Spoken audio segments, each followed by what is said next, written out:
Hello everyone, welcome back. So I hope you all had time to review the material on mitosis. We're going to be moving on to meiosis. I'm not going to go as in detail this time just because I know your lecture material for meiosis is up as well. And I don't want to be too redundant. I know repetition is always great, especially when you're learning new things. But I also want you guys to take some time watching videos on this because it's really great to learn these concepts when there's visual aids available. So I'm going to go ahead and share my screen real quick for let's see, don't see it.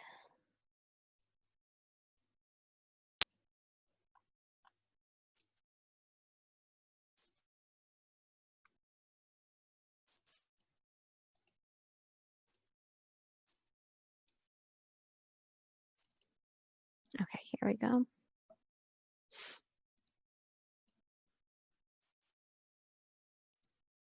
Okay, so we're going to be moving on to meiosis. So this is nuclear division associated with the formation of gametes or reproductive cells. All gametes are haploid, but they differ in other details. So remember when we looked at mitosis, we had diploid cells. Now we're looking at haploid. So gametes in males are found in the testes in the form of sperm, and in females, they are found in the ovaries in the form of eggs. So when we look at meiosis, we're going to see that there is going to be an interphase stage. This is where DNA replication will occur. However, there's going to be two nuclear division stages. So there's going to be meiosis 1, nuclear division will occur here, and meiosis 2, nuclear division will also occur here. So we're going to start off with our diploid cell. So we'll have our diploid cell, one cell, and we have 46 sets of, or let's just start off with our diploid cell. That it's going to go in interphase where it will replicate its DNA. Remember, the cell grows, it replicates its DNA, and it's getting ready for nuclear division. Then we go to meiosis 1. As you can see in meiosis 1, you have the same stages as we saw in mitosis, PMAT, sorry. You have prophase, metaphase, anaphase, and telophase. When it occurs in meiosis 1, it's just going to say prophase 1. And here we're going to have our first set of division. So remember, we have our one diploid cell here, and now it's going to divide into two haploid cells. And then after that, we're going to go through another nuclear division. But please note that we are not going to replicate the DNA again. We only have one stage of DNA replication, two stages of nuclear division. So in meiosis 2, everything just has a 2 following it, prophase 2, metaphase 2, etc. And here we have those 2 haploid cells. Now we're going to go into 4 haploid cells. And so remember, meiosis 1, we go from 1 diploid nucleus to 2 haploid nuclei.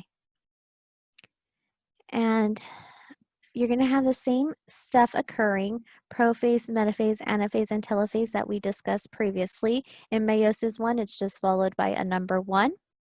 And remember, in prophase 1, what did we have? We have our spindles forming. We have our spindle formation occurring. Remember that nuclear envelope has to break up. And then here, what's different is that our homologous chromosomes are going to pair up. So once again, you have that the condensing of our nuclear information. Remember, it was all loose spaghetti-like during interphase, but we have to condense it so it gets condensed. And the main difference here is that your homologous chromosomes are going to pair up. So as you can see here, you're going to have your 46 set of chromosomes, 23 from your mother, 23 from your father. 46 chromosomes, not sets. 46 chromosomes, 23 from your mother, 23 from your father. We're just going to call the blue ones from your father, the pink ones from your mother. Your large blue chromosome is going to pair up with your large pink chromosome. Your small ones together, homologous chromosomes pair up. And you can have genetic variation occur in 2 spots during meiosis 1. One of these spots is during prophase 1. So when homologous chromosomes pair up, they're going to get in such close association with one another that they can actually cross over their genetic information. So as you can see, this little bud of pink is now on the blue chromosome, and this little bud of blue is now on the pink chromosome. So here the genetic information was able to cross over. This is referred to as recombination. So now we move on to metaphase 1. So what happens here? Your microtubules attached to the kinetochromes, and your chromosomes line up in that midline region, remember? So remember I told you that genetic variation could occur in 2 spots during meiosis 1. The second spot that genetic variation could occur is going to be in metaphase 1. So here, if you have your blue chromosome and your small pink chromosome aligned on the top and your pink chromosome and small blue one on the bottom, when you move on to anaphase and telophase, these two are going to go to this spindle pole. These two are going to go to this spindle pole. So in the end, you're going to have your pink and your blue and your pink. However, imagine of your pink large chromosome was on the top here and your blue one was on the bottom. What would you have in the end? You would have the large pink one here, the small pink one, the large blue, the small blue. So this can also give rise to genetic variation. So in anaphase 1, what do you have? You're going to have your homologous chromosomes separate, and they're going to go to the spindle poles. And then in telophase 1, you have your essentially the same thing occurring where you your cleavage furrow and all of that. You basically have your nuclear envelope between each set, and you end up with 2 haploid nuclei. So you end up with this one and then this one. So now let's talk about that first source of genetic variation that I discussed. Remember, in prophase 1, crossing over of the homologous chromosomes can occur. So pretend you have this chromosome from your paternal side and this one from your maternal side. These chromosomes are going to come in close association in prophase 1 because they have to pair up. And when they pair up, some information can cross over. So you can have exchange of information or recombination occur. And this is just kind of showing it a little bit further. So here, as you can see, your blue chromosome is associated with these capital letters. Your red chromosome is associated with these lowercase letters. When recombination occurs, this blue chromosome, which is predominantly capital case, now has these introduction of lowercase letters. This could be genes, for example. And as you can see down here, it just got this lowercase c. Up here has the lowercase b and c. And this can, this is simplified here, but this can essentially be different genes that were able to cross over to this side. And the region of crossover can happen anywhere along the length of the chromosome. It could be a larger region as shown above, a smaller region, and this is a random source of genetic variations. It ends with chromosomes that are not identical to either parent, and this really gives rise to why we might look similar to our parents but not identical, and why we might look similar to our siblings but not identical. This can lead to just so much genetic variation.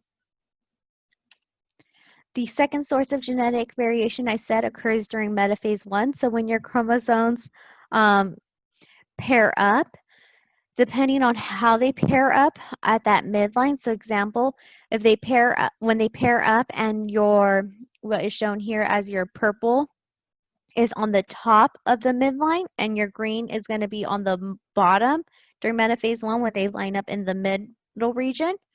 Now all your purple are going to go to one location and all your green could go to the other. That is one possibility that you end up with a gamete with all paternal chromosomes or a gamete with all maternal chromosomes. However, what if you have a purple one up here, green down here, a green over here, a purple down here, a green over here, and a purple down here? Now things are going to look different, right?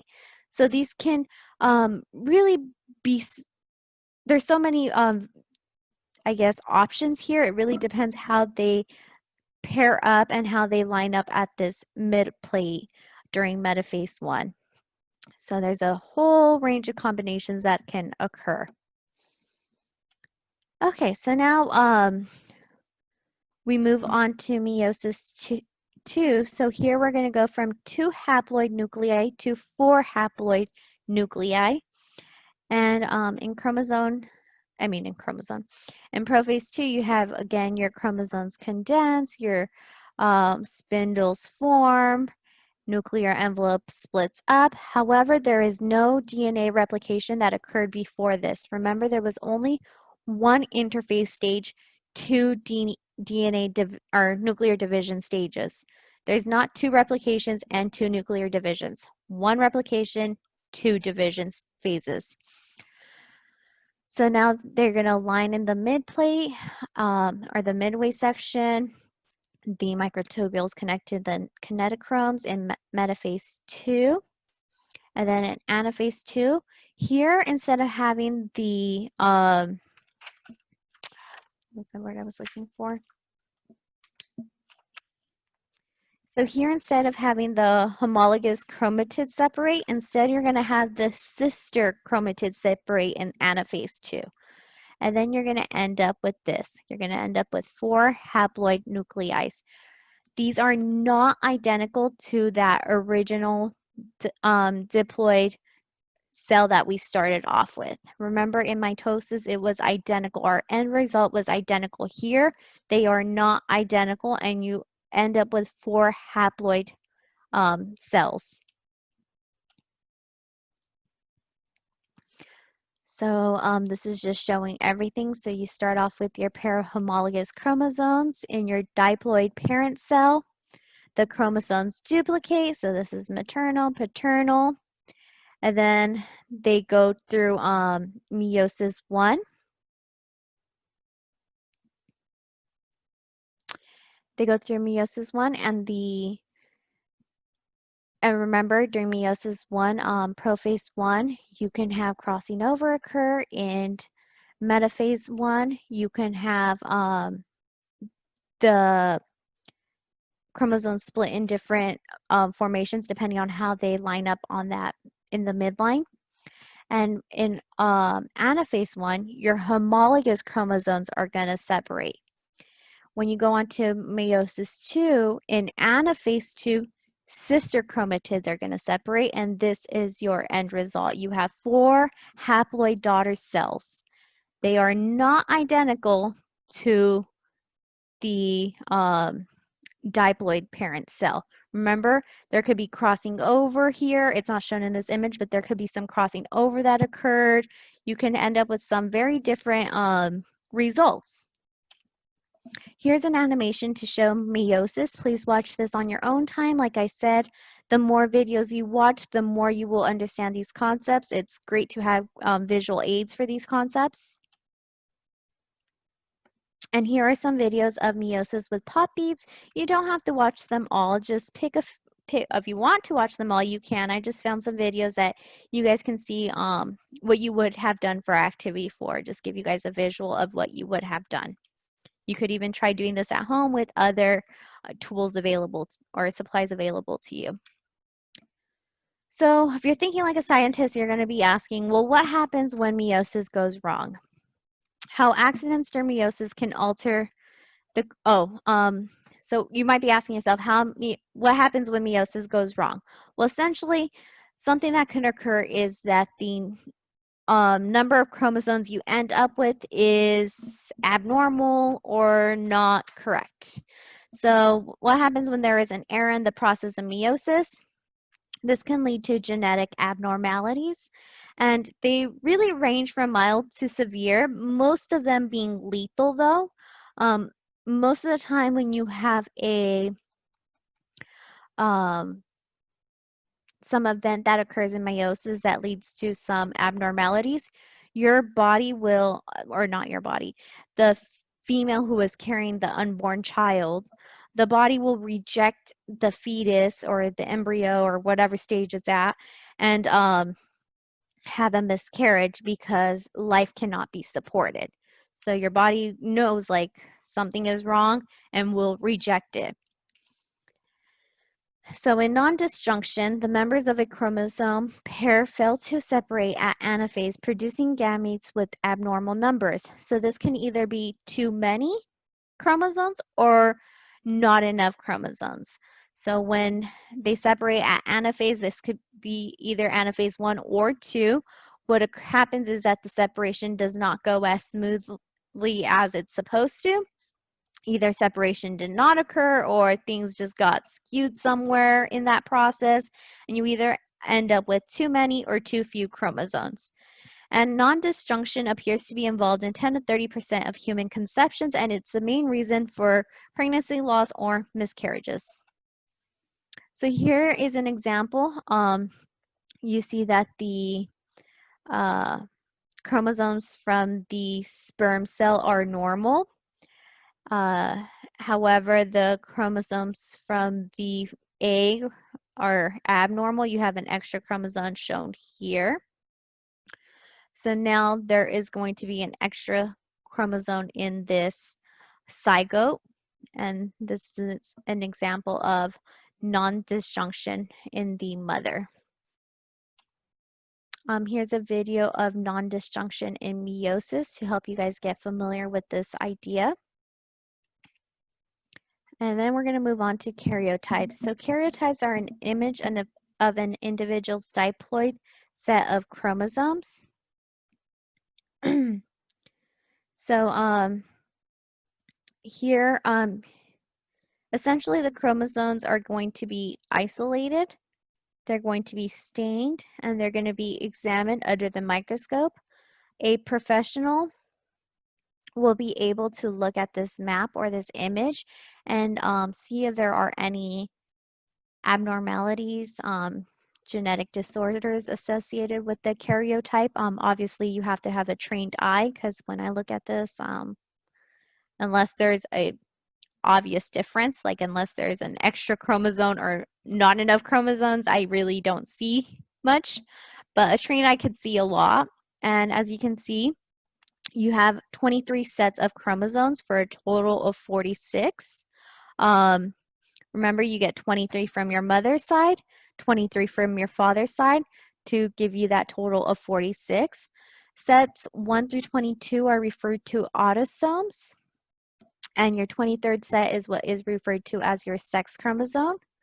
So your 23rd, these sex chromosomes are one tool that are used to identify the biological sex of a child, during, of a expecting parents go in, have an ultrasound. This is one way that the sex of the child can be identified. So if you have two X chromosomes, that child is biologically a female. If you have one X chromosome and one Y chromosome, that child is biologically a male. So the mother can only contribute X chromosomes. So the mother would contribute one X chromosome, that's all she can do, and the father will either contribute an X chromosome, making that a female, or they can contribute a Y chromosome, making that a male. So the father really determines the biological sex of the child. Let's see what else. So this karyotype is typically done in mitosis. However, that's not always true. Clinically, it's typically done in mitosis because you're looking for genetic disorders, any abnormalities, things like that. However, in preclinical research, for example, this can be done in meiosis. It really depends what the purpose of the karyotype is. Another thing is that this is typically done when, I guess, before anaphase. It's typically done in metaphase, probably even, yeah, I think it's metaphase, probably even prophase, but it's once the chromosomes have condensed so that you can get this visual representation that you see here. So here the DNA has condensed. It's not that loose spaghetti-like. So it typically is in mitosis and typically once the genetic material has condensed. So here is a site that you can follow and you can practice looking at some karyotypes, looking at the patient's histories and making some conclusions, diagnosis on your own. And here's just one that's shown in your book, and here they're asking you to make a, based off of the information you learned, what would um, be the predicted sex of the individual. As you can see, you have an X chromosome and a Y chromosome. So based off of what you learned, what would be the predicted sex of this individual? Okay, so last thing I wanted to mention was that your worksheet is different than the one shown in the lab manual. Just because it's really difficult to do drawing exercises right now where we're not actually meeting in class. I think it's easier to do question-like worksheets. So there's a different worksheet that was created for this lab since we are doing this online, this distant learning. And for this worksheet, you only have to do activities 1, 2, 3, and 4. You don't have to worry about activity 5, which is about non-disjunction. You can complete that on your free time, or if you want to, you can complete that. But you don't have to submit that image to me. It's still great to learn how to do it and do that, but like I said, that drawing portion is not required for the lab worksheet. I'll make a video of the extra credit. I'm going to give you some time to turn in that extra credit and won't be due until next Wednesday, so don't worry. It's very straightforward and easy anyways. And then last thing, I just wanted to clarify some things I don't think I did a great job explaining last time. So let me just pull that up very briefly and then we'll be all done here. So I just kind of want to go over this DNA structure and the information here. So as we know, in the S phase, the DNA is duplicated, and DNA is a polymer made up of 4 types of nucleotides. So DNA is considered a nucleic acid. That's the biological molecule that this belongs to. So another example of a nucleic acid would be RNA. And the monomers of nucleic acids are what we refer to as nucleotides. These are the building blocks of nucleic acids. And nucleotides consist of a pentose sugar, so a 5-carbon sugar, which is shown here. In the case of DNA, this 5-carbon sugar is deoxyribose. So you have 1, 2, 3, 4, 5 carbons. A phosphate group, and then you have a nitrogenous base. This nitrogenous base can be 4 options. There's thymine, adenine, cytosine, and guanine. When I re-listened to the video, I could tell that my enunciation was not the best. So this sugar and phosphate will make up this sugar phosphate backbone, which is what you see as this ribbon-like structure here. And then in the inside, it's where you have your nitrogenous bases interacting with one another. The other thing I wanted to clarify was that these nitrogenous bases, when we refer to as DNA having complementary bases, we mean that guanine will always associate with cytosine, and thymine will always associate with adenine. And these bases are always found in the interior of the double helix structure.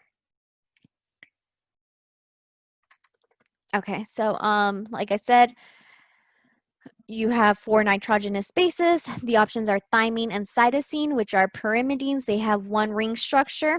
And then you have guanine and adenines, which are purines. They have 2 ring structures. So adenine always makes connection with thymine, and guanine always makes connection with cytosine. This is important because if you look at the inside of this double helix structure, the width is the same between guanine and cytosine and thymine and adenine. And this is because they're always going to be a purine binding or making that connection with the cytosine, or an adenine making that connection with the thymine. So that width is always going to stay constant. You don't have adenine with guanine, which would be a very large width, and then thymine with cytosine, which would be a very small width. As you can imagine, that would give rise to a very different structure. That's not occurring here with DNA. You always have these guys together, and as you can see, their sizes are the same. And that is very important for structure. Again, adenine and thymine have 2 hydrogen bonds between them to stabilize that formation. Guanine and cytosine have 3 hydrogen bonds stabilizing their those 2 bases. So that's what we mean by these are complementary bases, meaning guanine with cytosine, thymine with adenine. The other thing I want to clarify is DNA is considered an anti-parallel structure, meaning that one strand is going to run from 5' to 3'. So it's going to run down 5' to 3'. So it's going to run down. The other strand is going to run in the opposite direction. It's going to run from 5' to 3', going up. So it's going to run up. The thing I know I did not mention is, okay, let me step back. I also mentioned that you can only add a new nucleotide at the 3' location. So this nucleotide can only go at the 3' position. So I'm actually going to go back to this image because I think it's the easiest one.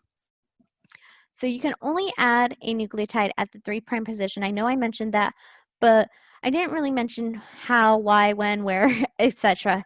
So what that means is that you have 5 carbon sugars, remember? At the 3' position, it's going to be here, the 3rd carbon. At this 3' position, you have a hydroxyl group. That is the only place where a new nucleotide could come in and through a dehydration reaction or condensation reaction be added. I mean, yeah.